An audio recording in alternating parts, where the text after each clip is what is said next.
राष्ट्रपिता महात्मा गांधी की जो प्रतिमा है उस पर श्रद्धांजलि अर्पित की है और 151वीं जो जयंती थी महात्मा गांधी की 2020 में ममता, ये उस समय इस प्रतिमा का कांस्य प्रतिमा का अनावरण किया गया था और ये दुनिया भर में महात्मा के और बापू के सिद्धांतों की स्वीकारोक्ति या कहा जाए जो स्वीकारता बढ़ रही है उसका संदेश देता है। और यूक्रेन और कीव की धरती पर शांति के इतने बड़े दूत के प्रति श्रद्धांजलि देना, इसके भी बहुत अपने आप में संदेश है ममता। बिल्कुल, गांधी जी जो हमेशा से ही सत्य, अहिंसा, शांति के मार्ग को आगे बढ़ाते रहे हैं, इन्हीं मूल्यों पर गांधीवाद दर्शन स्थापित है। ऐसे में यूक्रेन पहुंचकर गांधी जी की प्रतिमा पर पुष्प अर्पण करना, गांधी जी की प्रतिमा पर पहुंचना, श्रद्धांजलि अर्पित करना, ये दिखाता है, कहीं ना कहीं इस बात का भी संकेत देता है कि मौजूदा दौर में भी गांधी जी के ये मूल्य प्रासंगिक हैं। आज के दौर में भी गांधीवाद ही है जो विश्व को इन संघर्षों से आगे निकाल कर दिशा दिखा सकता है। तो ये महत्वपूर्ण संकेत प्रधानमंत्री का यूक्रेन के धरती पर जाकर कीव से जो प्रधानमंत्री ने ये संदेश विश्व को दिया है, ये मात्र एक प्रणाम ही नहीं है गांधी जी के चरणों पर, बल्कि ये विश्व के लिए एक संदेश भी है कि आइए मिलकर शांति के पथ पर आगे बढ़ें, आइए मिलकर अहिंसा का मार्ग चुनें और शांति का समाधान, इस संघर्ष का समाधान शांति के माध्यम से निकालें। यहाँ भी भारी तादाद में भारतवंशी उपस्थित हैं जो प्रधानमंत्री जी का अभिनंदन कर रहे हैं और प्रधानमंत्री जी जो इस वक्त गांधी जी की प्रतिमा पर फूल अर्पण करते हुए ये दृश्य जो हम आप तक लेकर आ रहे हैं कीव से, इस वक्त हमारे संवाददाता अमृतपाल भी हमारे साथ जुड़ गए हैं। अमृतपाल हमारे साथ में इस वक्त मौजूद है, हमारे सहयोगी संवाददाता जो लगातार प्रधानमंत्री के इस दौरे पे नजर बनाए हुए हैं। अमृत, अगर इन तस्वीरों को अपने आप किस तरीके से इसको व्याख्या देंगे या कैसे विस्तार देंगे, क्योंकि शांति के अग्रदूत के तौर पर बापू को देखा जाता है, उनके सिद्धांतों को देखा जाता है और कीव यूक्रेन में महात्मा के संदेश को एक तरीके से आगे बढ़ाने का काम है ये श्रद्धांजलि देना, कैसे इस बात को आप विस्तार देंगे अमृत?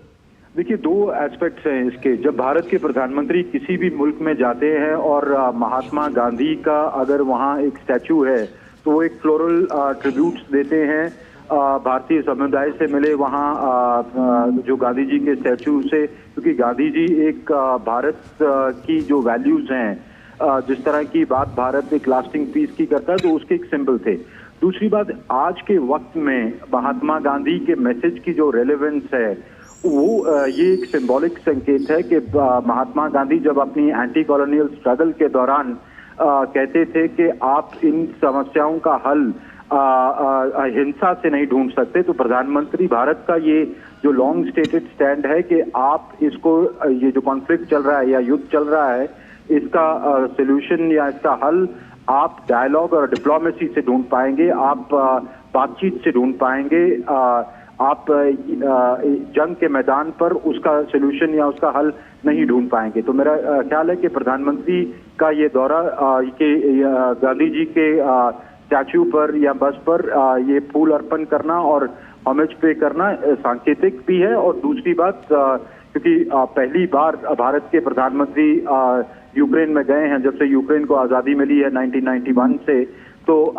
ये अपने आप में सांकेतिक है। जी अतुल नेजा जी, आप कुछ कहना चाहेंगे? हाँ जी हाँ, ये जैसे ये फंक्शन हुआ, ये गांधी जी के स्टैचू के सामने प्रधानमंत्री पहुंचे हैं, तो एक सिंबॉलिक वैल्यू बहुत ज़बरदस्त है, क्योंकि ये एक भारत की जो सिविलाइजेशनल कंटिन्यूटी है उसका एक ये प्रतीक है कि जैसे अमृतपाल ने कहा कि आप किसी भी समस्या को, आपको हिंसा से आप नहीं उसको सुलझा सकते, उसको आप बातचीत और डायलॉग से ही सुलझा सकते हैं। तो एक तरह से ये एक सिंबॉलिक वैल्यू है इस इवेंट की। और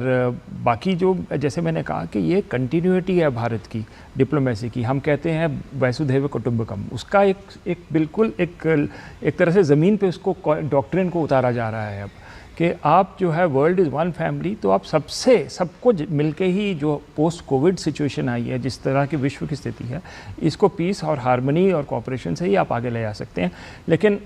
इसमें जो सिग्निफिकेंट बात है कि ये नए डॉक्ट्रिन के लिए भारत ने पहल की है, भारत ने इनिशिएटिव लिया और प्रधानमंत्री ने खुद इसका इनिशिएटिव लिया।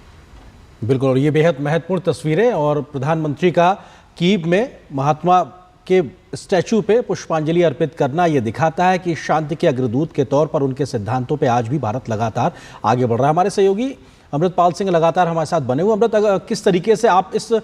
स्टैचू को भी देखा जाए तो ये बेहद महत्वपूर्ण है, जहाँ पे इतना बड़ा संघर्ष लगभग 2-2.5 साल से चल रहा है, वहाँ शांति के प्रणेता की मौजूदगी यही अपने आप में एक विश्वास पैदा करती है कि हाँ, आप संघर्ष के बाद आप समाधान की ओर जब बढ़ेंगे तो शांति के इसी प्रकार के रास्ते से आपको आगे बढ़ना होगा और अहिंसा के मार्ग से आपको मानवता के लिए आगे आना होगा। अमृत, बिल्कुल, गांधी जी का संदेश एसेंशियली यही था कि आप फोर्स, यूज ऑफ फोर्स से टेरिटोरियल इंटीग्रिटी, सॉवरेनिटी, किसी लोगों की जो आइडिया ऑफ सॉवरेनिटी है उस पर आप अटैक नहीं कर सकते हैं और उसके आप हल नहीं पा सकते हैं। याद करें कि जब ये एंटी कॉलोनियल स्ट्रगल चल रही थी तो गांधी जैसे लोगों का वही जो कॉलोनियल पावर्स थी वो मजाक उड़ाती थी कि ये हाफ क्लैड नेकेड फकीर क्या कर लेगा। आज यूरोपियन कैपिटल्स में गांधी जी की प्रतिमा हर जगह लगी हुई है और वहां पर जब भारत के प्रधानमंत्री जाते हैं या वैसे भी कोई इंटरनेशनल फिगर्स जाती हैं तो वो अपने रिस्पेक्ट पे करती हैं और मानती हैं, इस बात को मानती हैं कि उनका जो योगदान था, उनका जो रोल था या उनका जो वॉइस ऑफ रीजन था उसके लिए उनको सहारा जाता है। वही जिस सिविलाइजेशनल कंटिन्यूटी की बात कर रहे थे हमारे गेस्ट कि ये आप कंसिस्टेंटली कहते रहे हैं और आज के दौर में भी वो रेलेवेंट है कि आप यूज ऑफ फोर्स से टेरिटोरियल इंटीग्रिटी, सॉवरेनिटी, लोगों का जो आइडिया है और यहाँ खास करके सबसे ज्यादा इम्पोर्टेंट कि ह्यूमैनिटेरियन जो प्रधानमंत्री ने कल पोलैंड में भी कहा डोनाल्ड टस्क को मिलने के बाद कि इस पूरे कॉन्फ्लिक्ट की, इस पूरे युद्ध की सबसे ज्यादा डीपली कंसर्निंग बात ये है कि उसकी जो ह्यूमैनिटेरियन कॉस्ट दुनिया भुगत रहा है, जो loss of innocent civilian life दोनों साइड्स पर, सिर्फ यूक्रेन में नहीं उधर भी रूस में